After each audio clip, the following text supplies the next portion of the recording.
আমার বাড়ি যাইও ভ্রমর, বসতে দেব পিড়ে, জলপান যে করতে দেব শালি ধানের চিড়ে।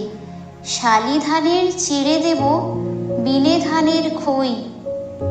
বাড়ির গাছের কবরি কলা, গামছা বাঁধা দই। আম কাঁঠালের বনের ধারে শোয় আঁচল পাতি, গাছের শাখা দুলিয়ে বাতাস করব সারা রাতি। চাঁদ মুখে তোর চাঁদের চুমু মাখিয়ে দেব সুখে, তারা ফুলের মালা গাঁথি জড়িয়ে দেব বুকে। আমার বাড়ি ডালিম গাছে ডালিম ফুলের হাসি, কাজলা দিঘির কালো জলে হাঁসগুলি যায় ভাসি। আমার বাড়ি যাইও ভ্রমর, এই বরাবর পথ, মৌরি ফুলের গন্ধ সুখী থামিও তব রথ।